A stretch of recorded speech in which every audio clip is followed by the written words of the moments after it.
नहीं है। वो अच्छे गायक भी है और अच्छे वक्ता भी है, ये आज पता चला है हमको, परंतु मुझे तो बोलना पड़ेगा। लिखित भाषण मेरा चला गया है मीडिया में, उसमें से बातें आएंगी, परंतु कुछ बातें आपके सामने यहां से रखना ये आवश्यक हो जाता है, इसलिए मैं रख रहा हूं। ये बात सही है और हम सब उसका अनुभव कर रहे हैं कि प्रतिवर्ष भारतीयों का गौरव दुनिया में बढ़ रहा है। दानवता पर मानवता की पूर्ण विजय का ये जो विजय पर्व अपना विजयादशमी है, इस वर्ष की विजयादशमी में भी हम ये अनुभव कर रहे हैं। ऐसा अनुभव देने वाले कई प्रसंग हमने अभी अभी अनुभूति में हमारे लाए हैं। जैसे G20 की परिषद यहां पर हुई, वो तो प्रतिवर्ष होती है, लेकिन यहां पर हुई उसके एक विशेषता रही। उस परिषद में हमारे भारतीयों के आतिथ्य की बड़ी प्रशंसा हुई, उसका पहली बार उन्होंने अनुभव किया। हमारे विविधता की सजी संस्कृति का गौरव उन्होंने अनुभव किया। केवल भूतकाल की बात नहीं, हमारी वर्तमान की जो उमंग भरी उड़ान है उसको भी उन्होंने प्रत्यक्ष देखा, दुनिया भर के देशों के लोगों ने। और हमारे मन की जो सद्भावना है, प्रामाणिक सद्भावना है, अफ्रीकन यूनियन को सदस्य बनाने में पहले ही दिन परिषद का घोषणा पत्र एक मत से कराने में, और हमारी राजनीतिक कुशलता भी उन्होंने देखी, हमारी प्रामाणिक सद्भावना भी उन्होंने देखी। विशेषकर आर्थिक विषयों पर केंद्रित जो परिषद होती थी, उसमें पहली बार वसुधैव कुटुंबकम की बात कही गई। महिलाओं के उन्नति की, महिलाओं के नेतृत्व की बात कही गई और वो मानव केंद्रित बात हो गई। उसमें करुणा के ग्लोबलाइजेशन की बात भी यहां जो C20 हुआ था वहां रखी गई थी। ऐसा एक प्रसंग हमको एक झलक देके गया कि हमारा स्थान आज दुनिया में क्या बना है। हमारे नेतृत्व के कारण भारत का एक विशिष्ट स्थान दुनिया के अग्रणी देशों में बन गया, इसको हमने अनुभव किया। ऐसा अभिनंदनीय कार्य हमारे सामने हुआ है। और केवल उसी इसमें नहीं, हमारे खिलाड़ी भी इस बार आशियाई खेल हुए। 100 से अधिक, इस भाषण को लिखते तक 107 पदक, 28 स्वर्ण, रौप्य पदक 38 और 41 कांस्य हमारे खिलाड़ियों ने जीते। हमारा देश सब क्षेत्रों में आगे बढ़ रहा है, ये हम देख रहे हैं। आर्थिक स्थिति भी हमारी, हम 5वें नंबर पर 10वें से ऊपर उठकर आ गए इकोनॉमी। डिजिटल टेक्नोलॉजी का हमने उपयोग किया गरीबों के कल्याण में, सारी योजनाएं नीचे तक पहुंची, उसके लाभ, ये सारी बातें हमने की। स्टार्टअप्स की क्रांति जैसे हो गई सभी क्षेत्रों में, केवल टेक्नोलॉजी में नहीं, कृषि हो, स्पेस हो, डिफेंस हो, सर्वत्र यह प्रगति भी हमने देखी है। और इसलिए हमको बड़ा आनंद लगता है कि हाँ आगे बढ़ रहे, और केवल भौतिक बातों में नहीं, राष्ट्र का पुरुषार्थ उस राष्ट्र की अपनी धरोहर के आधार पर अपने वैश्विक प्रयोजन के सिद्ध करने वाले आदर्शों के आधार पर होती है। उनको हम देखते, उनका अनुकरण करते, तब आगे बढ़ते। हमारे संविधान के पृष्ठ पर जिनका चित्र है वो हमारे राष्ट्रीय आदर्श, भगवान राम, उनके बाल स्वरूप का रामलला का मंदिर अयोध्या में बनने जा रहा है। अपने मंदिर में रामलला प्रवेश करने वाले हैं 22 जनवरी को। यह प्रसंग हम देखने वाले हैं। उसमें सब लोग तो आ नहीं सकेंगे, सुरक्षा की बात रहेगी, वहां के व्यवस्थाओं की बात रहेगी। धीरे धीरे बाद में जाएंगे अपनी अपनी सुविधा से। परंतु उस दिन अपने सारे देश में हम अपने अपने जगह अपने छोटे छोटे मंदिरों में ऐसा वातावरण बना सकते। भगवान राम धर्म की मर्यादा के प्रतीक है। समाज में सब लोगों को अपनाने वाले भगवान राम थे। भगवान राम करुणा के प्रतीक है। इन सब बातों को ध्यान में रखते हुए ऐसा आत्मीयता का, सर्वसमावेशकता का, समरसता का, प्रेम का, स्नेह का वातावरण, धार्मिकता का वातावरण सर्व देश में बने, ऐसे छोटे छोटे कार्यक्रम अपने जगह पर तो हम कर ही सकते हैं। परंतु ये सारे प्रसंग भारत का एक अमृत काल देखने का सौभाग्य हम सबको मिला है। और इसलिए शताब्दियों की संकट परंपरा को पार हमने किया है और हम आगे बढ़ रहे हैं, ऐसा ध्यान में आता है। हमने सदाचार अहिंसा की शिक्षा देने वाले भगवान महावीर जी का 2550वां वर्ष हम संपन्न कर रहे हैं। हिंदवी स्वराज्य के संस्थापक छत्रपति शिवाजी महाराज, इनका 350वां वर्ष हम संपन्न कर रहे।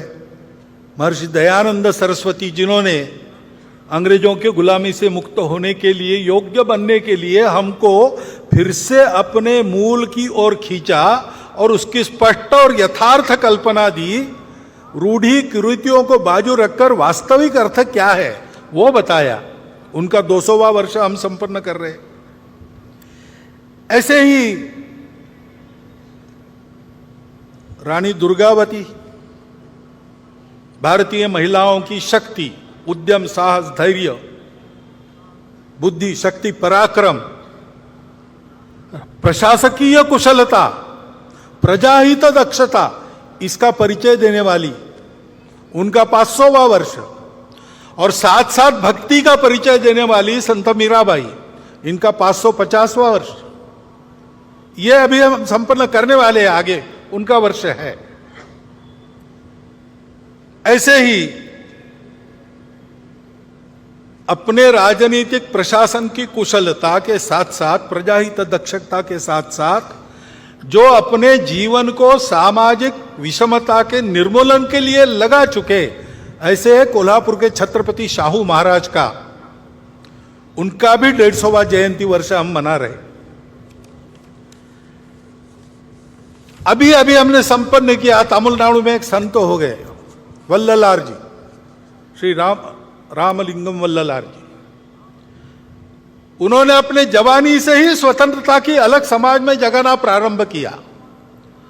उन्होंने कहा कि हमारे देश में जो दरिद्रता दिख रही, भूखे लोग दिख रहे, वो अंग्रेजों के गुलामी के प्रतीक है और उसका उपाय मैं करूंगा। तो उन्होंने पहले अन्नदान प्रारंभ किया। उस समय तमिलनाडु में जो चूल्हा उन्होंने अन्नदान के लिए जलाया, वो आज भी जल रहा है और वहां अन्नदान कार्यक्रम चल रहा है। आध्यात्मिक सांस्कृतिक जागृति के आधार पर सामाजिक समता और स्वतंत्रता का संदेश देने वाले वल्ललार जी की भी 200वां वर्ष अभी संपन्न हुआ, अक्टूबर में पूरा किया। इन सब महापुरुषों के द्वारा हमको ये संदेश मिलते हैं सामाजिक समरसता के, स्व के गौरव के, अपने परंपरा के, दुनिया को देने के लिए हमारे पास क्या क्या है उसके। जैसे हमारे प्रमुख अतिथि जी ने उल्लेख किया, हमारे हर बात में हमारा स्व है, संगीत में है, अन्न में है, सारी बातों में है। उसको दुनिया को देने का समय आ गया है और इसलिए उस स्व का गौरव धारण करके स्व के आधार पर देश का एक यशस्वी जीवन खड़ा करके बताना संपूर्ण दुनिया को, ये हमारा कर्तव्य बनता है। और उसके साथ साथ वो आज के विश्व की आवश्यकता भी है। आज का विश्व 2000 साल सुख की खोज में अनेक प्रकार के प्रयोग करके थक गया और वो कहता है कि हमको रास्ता चाहिए, क्योंकि विश्व में अनेक समस्याएं जिनका हल उनको नहीं मिला। स्वार्थ और कट्टरपन के चलते कलह चलते हैं, उसका कोई हल नहीं दिख रहा। विश्व ने प्रयास किया सबको एक रंग में घोलने का, सब में यूनिफॉर्मिटी लाने का, एकरूपता लाने का। वो यशस्वी हो नहीं सकता, क्योंकि सृष्टि बनी है विविधता, वो विविध ही रहेगी। विविधता में एकता कैसे आएगी, उसका कोई आधार उनके पास नहीं है। और इसलिए स्वार्थ तो रहता ही है, कट्टरपन भी रहता है, उसको चलते एक उन्माद पैदा हो जाता है, अहंकार पैदा हो जाता है, उसके संघर्ष चल रहे। स्वार्थों के टकराव और अतिवादिता के कारण युद्ध चलते हैं, उसका कोई उपाय नजर नहीं आता। प्रकृति विरुद्ध जीवन शैली, जीवन में स्वैरता, अनिर्बंध उपभोग, आत्यंतिक व्यक्तिवाद, अमर्याद शोषण, अधूरी दृष्टि के कारण उपजने वाले ये सारे दोष है, उसके चलते जो समस्याएं पैदा हुई है पर्यावरण की वगैरह, विश्व को उसका रास्ता नहीं दिख रहा है। और उसकी भी अपेक्षा है कि भारत रास्ता दिखाए। भारत को अपने देश में इन समस्याओं का निराकरण करके रास्ता दिखाना होगा। अपने देश में भी ये समस्याएं है, बड़ी बात नहीं। समस्या होना कोई गलत नहीं, जीवन में समस्या रहती है। और हम आज दिखा रहे कि हम सामना करके उन समस्याओं का उपाय करेंगे। हमारे यहां भी रहती है समस्या, पर्यावरण की समस्या हम देखते हैं, संकट हम पर भी है।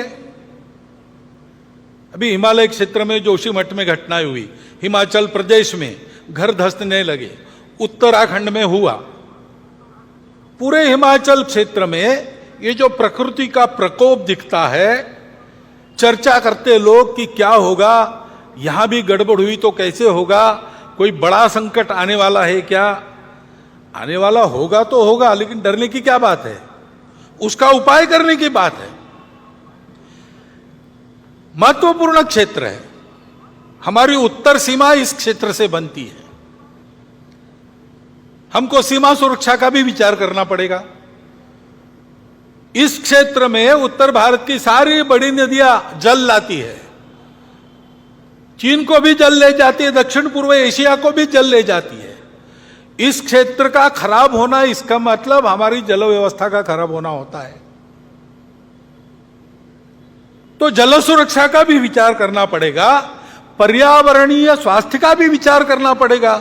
उत्तर को हिमालय की दीवार खड़ी है, इसलिए हमारे यहां 6 ऋतु चलते हैं। वर्षा होती है मौसमी हवाओं के कारण, वो हवाएं वहां टकराती है, फिर से भारत में वापस आती है, जाते समय आते समय वर्षा होती है। इसमें अगर बदल हुआ तो पर्यावरण का संकट भी है। और इसलिए दक्षिण पूर्व एशिया की दृष्टि से, भारत की सुरक्षा की दृष्टि से उस क्षेत्र में चीन दस्तक दे रहा है। जल सुरक्षा, पर्यावरणीय सुरक्षा, सीमा की सुरक्षा, कुल मिलाकर अपने देश के स्वास्थ्य के लिए उस हिमालय क्षेत्र का एक क्षेत्र के नाते अलग सा विचार करते हुए इसको कैसे करना, इसको हमको तय करना पड़ेगा। ये तो एक क्षेत्र विशेष की समस्या हो गई, परंतु कुल मिलाकर ही हम अगर देश की स्थिति देखते हैं तो देश आगे बढ़ रहा है, आत्मविश्वास बढ़ रहा है, आगे जाना है। लेकिन आगे जाते समय दुनिया को नया रास्ता दिखाना है अपने स्व के आधार पर। तो हम लोगों को दुनिया की नकल नहीं करनी है, हम लोगों को अपना रास्ता बनाना है। बाकी बातों का प्रयोग दुनिया ने कर लिया, हमको आज के समय में अपनी बातों के आधार पर एक यशस्वी प्रयोग दुनिया को देना है। देश का जीवन कैसे खड़ा किया जा सकता है स्व के आधार पर। और ये नहीं कि हम नहीं कर रहे, हम कर रहे। सरकारी नीतियों में भी ये प्रकट हो रहा है। नई अंग्रेजी में क्या, इनोवेटिव ऐसे उपाय करके अपना देश आगे बढ़ रहा है। नीतियां ऐसे चल रही है, लेकिन प्रशासन ने भी ऐसा चलना चाहिए। तो प्रशासन के दिमाग में यह बात चाहिए, वो पूरी है ऐसा लगता नहीं, उनको तैयार होना पड़ेगा। और शासन प्रशासन तो अपना काम कर ही लेंगे, परंतु समाज को भी करने की आवश्यकता है। समाज को भी अपने स्व का पूर्ण ज्ञान होना चाहिए।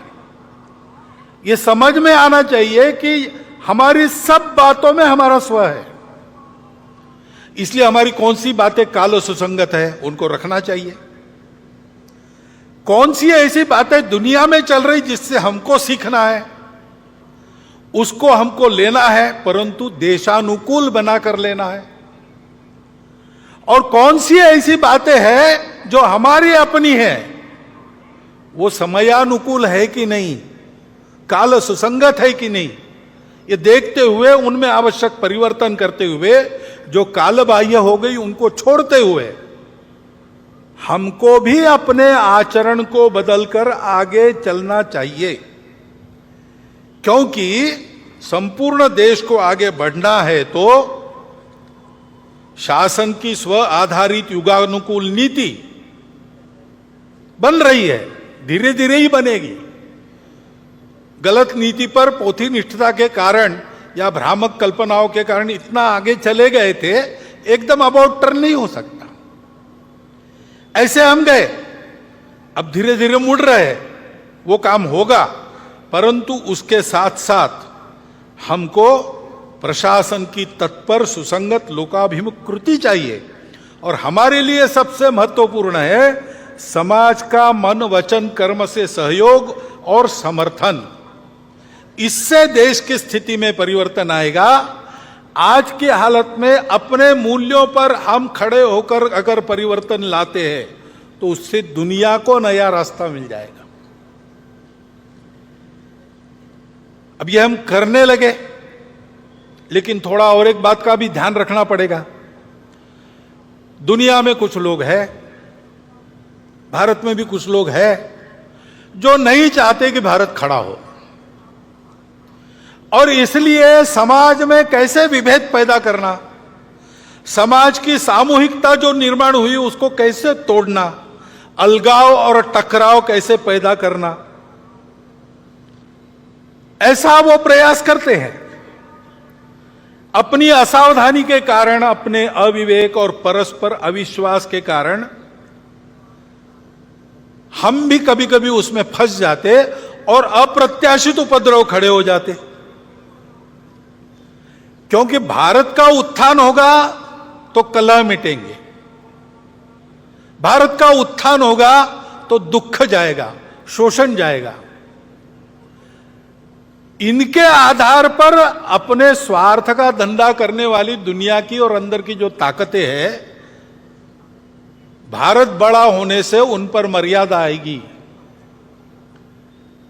वो अपने खेल नहीं खेल सकेंगे, इसलिए इनका निरंतर विरोध चलता है। विरोध करने के लिए किसी विचारधारा का आवरण ये लोग ओढ़ लेते हैं, बड़ी चिकनी चुपड़ी बातें करते हैं, कोई बड़ा उद्देश्य, मन लुभावन उद्देश्य ऐसा घोषित करते कि हम इसके लिए काम कर रहे हैं, लेकिन उनका उद्देश्य दूसरा ही रहता है, अपना उल्लू सीधा करने का रहता है। और कोई भी हो, किसी भी विचारधारा का हो, वो खाटी संघ वाला हो या कम्युनिस्ट हो, अगर वो प्रामाणिक है, निस्वार्थ बुद्धि से काम कर रहा है, तो उनके लिए वो बाधा ही बनता है। ये जानकर ऐसे सब लोगों का वो विरोध करते हैं। अभी एक नया नाम उनका चलता है दुनिया में, कल्चरल मार्क्सिस्ट या वोक, यानी जगे हुए, वोकिज्म, ऐसे शब्द चलते हैं। नाम तो मार्क्स का लेते हैं, लेकिन 1920 में ही उन्होंने समझा कि मार्क्स में ने जो भविष्यवाणी की वैसा होने वाला नहीं है, तो वैसा होने के नाम पर हमारे हाथ में पूरी दुनिया की पकड़ आ जाए, इसलिए तब से ही उन्होंने अपना उद्योग प्रारंभ किया है। इसलिए उसी समय उन्होंने मार्क्स की बातों को भुला दिया और आगे बढ़ रहे।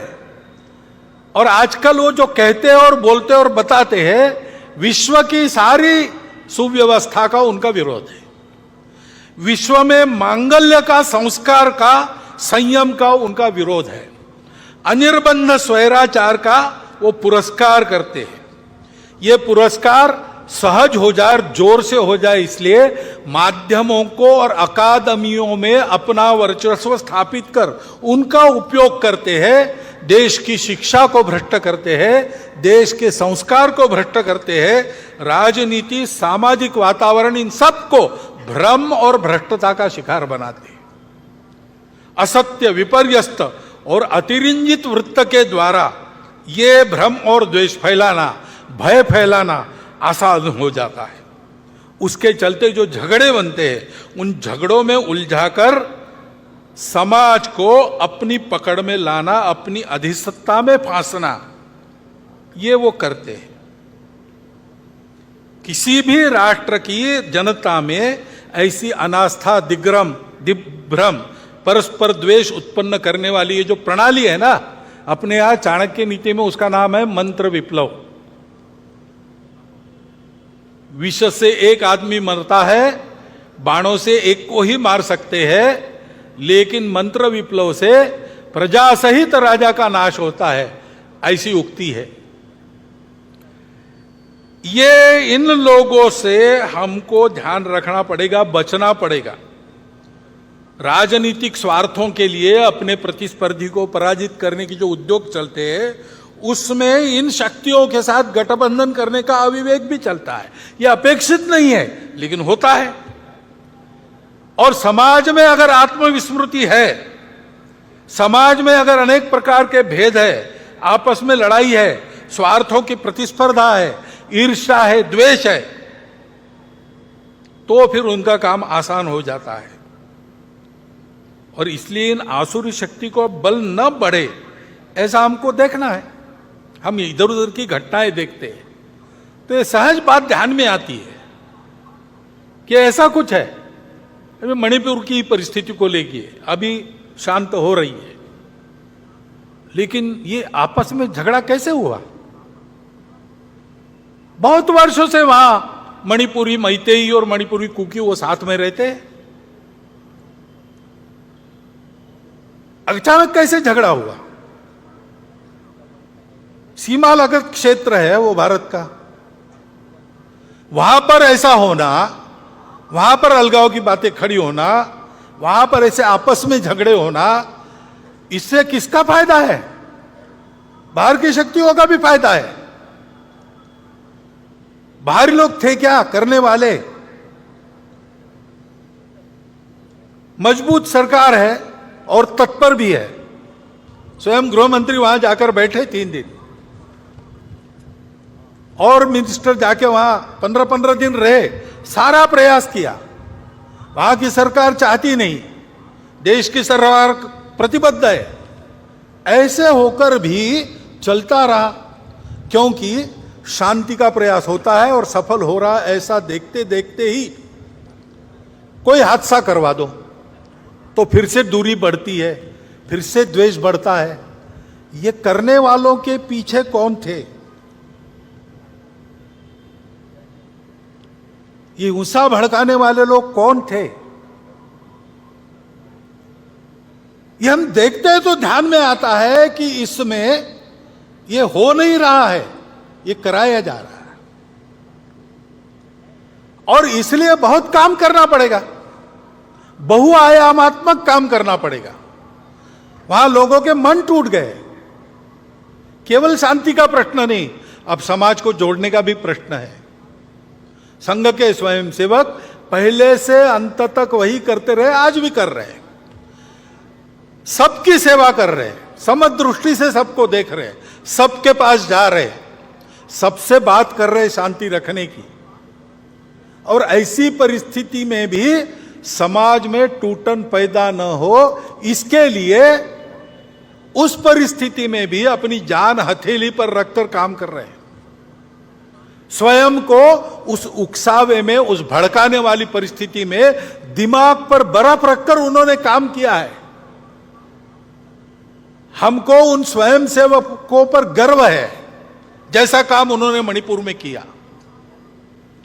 इतना बड़ा काम उन्होंने किया है, उनके कार्यों पर और उन स्वयंसेवकों पर, दोनों पर हमको गर्व है।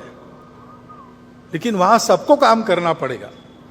सरकार की इच्छा शक्ति तो है ही, उसके साथ साथ प्रशासन की कृति, जैसा मैंने कहा, उसको लाना पड़ेगा। सक्रियता, कुशलता दिखानी पड़ेगी। अविश्वास को, खाई को पाटने में प्रबुद्ध नेतृत्व को भी वहां के भूमिका बनानी पड़ेगी। लंबा काम करना पड़ेगा। ऐसी अनेक घटनाएं हम देखते हैं। इसका उत्तर क्या है? उसका उत्तर यही है, परस्पर टीका टिप्पणी में न उलझते हुए हमको एकता की ओर बढ़ना पड़ेगा। हर परिस्थिति में यह एकता का भान समाज के विवेक को जागरूक रखता है। चंगुलों में समाज फंसता नहीं, षड्यंत्रों के अधीन नहीं होता। उसका कारण यह एकता ही है। संविधान में इसी एकता को, एकात्मता को एक मार्गदर्शक तत्व के नाते उद्धृत किया है। डॉक्टर अंबेडकर साहब ने संविधान संसद में देते समय जो 2 भाषण किए हैं, उन भाषणों को हम ध्यान से पढ़ते हैं तो हमको ध्यान में आता है कि उसमें भी यही संदेश है बंधुभाव का। उसको कैसे लाना? दुनिया को देखते हैं तो दुनिया के देशों ने कुछ मानव निर्मित आधार खोजे एकता के। कहीं पर एक रिलीजन आधार बना, कहीं पर एक भाषा आधार बनी, कहीं पर समान आर्थिक हित आधार बने, जिसके आधार पर और उन्होंने एकता लाई। लेकिन ध्यान में आता है कि आधार टिकाऊ नहीं है और वो देश, उसमें बहुत ज्यादा विविधता नहीं है। उन देशों को यह समझ में नहीं आता है कि भारत में इतनी भाषाएं, इतने पंथ संप्रदाय, इतने खान पान रीति रिवाज, इतने दूर दूर के अलग अलग भौगोलिक परिस्थिति वाले प्रांत होने के बाद भी सदियों से भारत एक होकर चल रहा है। उसका आधार क्या है? उनको समझ में नहीं आता। उनको आश्चर्यचकित करती है ये बात और उनको आकर्षित भी करती है। इसलिए वो लोग आते हैं भारत में, आकर कहीं ना कहीं ये बोल जाते हैं कि भारत से हार्मनी सीखनी चाहिए, सारे दुनिया को उसकी जरूरत है, भारत सिखाएगा। इसका आधार क्या है? हमारी इस एकता का आधार क्या है? हमारी एकता का आधार है हमारी सर्वसमावेशक संस्कृति, जो किसी को पराया नहीं मानती, विविधताओं को वो अलगाव नहीं मानती, विविधता को वो श्रृंगार मानती है, उसका उत्सव करती है, उसका स्वीकार करती है। यह हमारी सर्वसमावेशक संस्कृति हम सबको जोड़ती है और केवल जोड़ती नहीं है, हमको सिखाती है तुम अकेले नहीं हो, तुम्हारा कुटुंब है। तुम्हारा कुटुंब अकेला नहीं, तुम्हारा गांव है। तुम्हारा गांव अकेला नहीं, तुम्हारा जनपद है। ऐसा करते करते जनपद से देश, देश से राष्ट्र, राष्ट्र से अंतरराष्ट्रीयता, वसुधैव कुटुंबकम तक विश्व के साथ एकात्मता, जड़ चेतन सारा विश्व। हे विश्वची माझे घर, ये सिखाती है। ये सिखाने वाली हमारी संस्कृति हमको एक करने वाली है, वैसी बनी। इसका कारण क्या है? हमारे पूर्वजों ने ये प्रत्यक्ष देखा। ये थियरी नहीं है, थियरी के आधार पर प्रयोग नहीं किया, उन्होंने प्रत्यक्ष अनुभूति की। सारा विश्व एक है, एक से ही अनेक निकला है। इसलिए अनेकता का श्रृंगार के नाते स्वागत करो, स्वीकार करो, उत्सव करो, लेकिन हमेशा उसके अंदर जो एकता है उस पर अपने कदम पक्के रखो। इस सत्य के साक्षात्कार के आधार पर उन्होंने और 3 मूल्यों को आगे बढ़ाया। सत्य है सब अपने हैं क्योंकि सब एक से ही निकले हैं, और इसलिए परस्पर सद्भाव, करुणा, प्रेम होना चाहिए। ऐसा होने के लिए विकार आड़े आते हैं, स्वार्थ आड़े आता है, काम, क्रोध, लोभ, मोह, मद, मत्सर आड़े आते हैं। उसको दूर हटाओ, अंतर्बाह्य पवित्र हो जाओ, शुचिता, और जीवन में इसके लिए परिश्रम करो, तपस्या करो। तपस्या अपना केवल पेट भरे या मैं उपभोग करूं इसके लिए नहीं है। जीवन है मेरे सुख से दूसरों का सुख बढ़े, दूसरों का सुख बढ़ाने के लिए मेरा सुख काम आ जाए। इस तपस्या का संदेश दिया। उन्होंने कहा कि ये जो 4 मूल्य है इसकी चौखट में रहना, ये जो आचरण है ये धर्म है, इसको धर्म कहते हैं।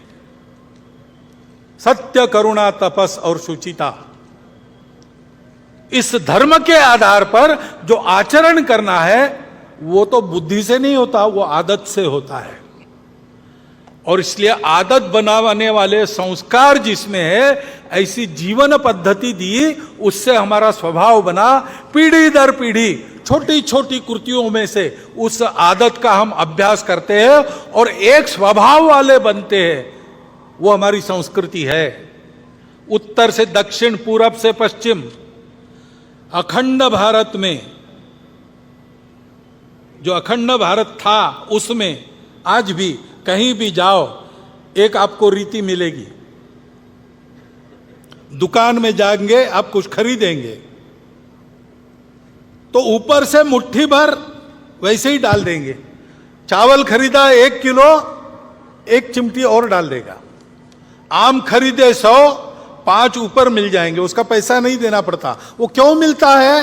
क्योंकि वो दुकानदार सोचता है गलती से मेरे से कम न चला जाए, मैंने कीमत ली है, मैं पूरा दूंगा। ये चलता है, केवल भारत में चलता है, अखंड भारत के क्षेत्र में। कहां है? किसी ग्रंथ में लिखा है? इस विषय को लेकर प्रवचन होते हैं?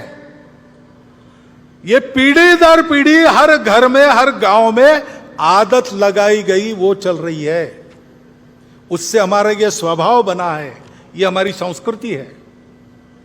ये संस्कृति ऐसी रहे, फलती फूलती रहे, इसलिए जिन लोगों ने अपना खून पसीना बहाया, इस संस्कृति का आचरण करने वाले समाज के संरक्षण के लिए बलिदान दिए, उद्यम किया, पराक्रम किया, वो सब महापुरुष हमारे आदर्श है। उनके व्यवहार का हम अनुकरण करते हैं। और ये सब ऐसे हुआ, उसका और एक कारण है, और सबसे महत्वपूर्ण कारण है, हमारी भारत माता सुजल सुफल मलयज शीतल थी, इसलिए हम समृद्ध थे। और तीनों ओर से पर्वतमालाएं, उस पूरे को पहले हिमालय कहा जाता था, और तीनों ओर से सागर। ऐसी सुरक्षितता के परिस्थिति में थे, हम सुरक्षित थे, इसलिए हमको लड़ाई झगड़े का काम नहीं पड़ा, हमको जीवन के लिए संघर्ष बहुत ज्यादा नहीं करना पड़ा। हमने फुर्सत का उपयोग सत्य की खोज के लिए किया। जहां दुनिया बाहर का सच देखकर उतना ही देखकर रुक गई, वहां हमने उसके परे जाकर अंदर के सत्य को खोजा, तब हमको वो सत्य मिला, विश्व की एकता का। तो हमारे भारत माता का उपकार है, उसकी भक्ति, वो हम सबको जोड़ती है। हम रहे ना या ना रहे, भारतीय रहना चाहिए। यह सब पर लागू है, सब जातियों पर लागू है, सब पंथ संप्रदायों पर लागू है। हमारे देश में इतने सारे पंथ संप्रदाय है पहले से, विदेशी आक्रांताओं के कारण और भी कुछ आ गए, चलो रह गए हमारे यहां। हम सर्वसमावेशक है, हम सबको स्वीकृत करते हैं, सबके लिए लागू है भारत माता की भक्ति। हम सबके पूर्वज वही है, समान है, समान पूर्वजों का गौरव, उनके आदर्शों का अनुकरण। और इस सर्व समावेशक, सबको स्वीकार करने वाली, संस्कार देने वाली, भद्रता सिखाने वाली, सत्य, करुणा, शुचिता और तपस के चौखट में चलने वाली संस्कृति को स्वीकार करके चलना, यही हमारे एकता का आधार है। उसी से एकता निकलती है। स्वार्थ के आधार पर एकता होती है क्या? तुम मुझे ये दो, मैं तुम्हें वो दूंगा, ये सौदा कितने दिन चलेगा? ये चलता नहीं। राष्ट्र की एकता सौदों के आधार पर नहीं होती। राष्ट्र की एकता अपनेपन के कारण होती है। वो स्थायी अपनापन इन तीन बातों से हमको मिलता है, लेन देन से नहीं मिलता है। बहुत लोग मिलते हैं, वो चिंतित है। देश में जो छोटी मोटी घटनाएं होती है, ऐसी छोटी मोटी ही होती है, लगभग पूरे समाज में एकता का वातावरण है, लेकिन उसको तोड़ने का प्रयास तो हो रहा है, इसलिए वो चिंतित है। आकर मिलते हैं, कहते हैं कि ये फितना फसाद और कितान ठीक नहीं, यानी आपस में संघर्ष ठीक नहीं, एक दूसरे को मारना ठीक नहीं, हिंसा ठीक नहीं है, विवाद ठीक नहीं है। उसके जगह सुलह, समलामती और अमन पर चलना चाहिए। आपस में बात करनी चाहिए, सुरक्षित रहना चाहिए, शांति से रहना चाहिए। ये बात ठीक है, ऐसे ही चलना चाहिए। उसको करना है तो ये बात ध्यान में रखनी पड़ेगी कि हम लोग दिखने में अलग है, वास्तव में अलग नहीं है। हमारी पूजाएं अलग अलग है, भाषाएं अलग अलग है। हो सकता है पूजाएं एक दो बाहर से भी आई हो, दिखने में हम अलग है, लेकिन अलग अलग लोगों को यहां एक होने की बात ही नहीं है, जो पहले से एक थे और जिनमें ये सारी विविधता का पूर्ण स्वीकार पहले से था। ऐसे हम एक लोग हैं। अपनी एकता के इन तीन सूत्रों को भूल गए, इसलिए आज आपस में हम एक दूसरे को अलग अलग मान रहे हैं। वो भूलना और अपनी एकता को याद करना, ये करेंगे तब हम जुड़ेंगे। उसी आधार पर हमको फिर से जुड़ना है। हमारी समस्याएं हैं, आपस में हमारे है कुछ विवाद हो सकते हैं। विकास चल रहा है तो विकास में हमको कुछ चाहिए, ज्यादा चाहिए, मुझे चाहिए, यह स्पर्धा है। मन वचन कर्म से सारा समाज ऐसे ही चल रहा है, ऐसा नहीं है। आप तो ऐसा कहते हैं लेकिन वहां तो वैसा होता है, ये परिस्थिति है। सबका ऐसा नहीं है, लेकिन जिनको ऐसा होना है और देश को ऐसा बनाना है, उनको ध्यान में रखना पड़ेगा कि पहले ये सब ठीक हो, बाद में हम एक होंगे, ये बात नहीं चलेगी। क्योंकि ये सब ठीक नहीं, इसका कारण हमने उस अपनेपन को भुला दिया, यही है। और इसलिए पहले हमको अपने में उस अपनेपन को रखना पड़ेगा। ये सब होता है तो भी क्षोभ नहीं होना चाहिए, अविवेक, असंतुलन नहीं होना चाहिए। ऐसे टर्बुलेंस में भी हमको अपना दिमाग ठंडा रखकर सबको अपना मानकर चलना पड़ेगा। धीरे धीरे सबको अपने साथ चलाना पड़ेगा। अपनेपन की दृष्टि आ गई तो उसके आधार पर इन सारी बातों के समाधान होंगे, अन्यथा दूसरा कोई समाधान नहीं।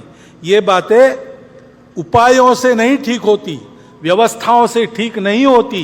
ये मलम पट्टियां होती है जो कालांतर में निकल जाती, नए घाव भी बनते हैं, और घाव तो बहुत गहरे हैं। भारत विभाजन जैसी घटना का घाव बहुत गहरा है। लंबी परंपरा चली अपनी जो संघर्ष की, उसके चलते मन में एक दूसरे के प्रति कितना अविश्वास है।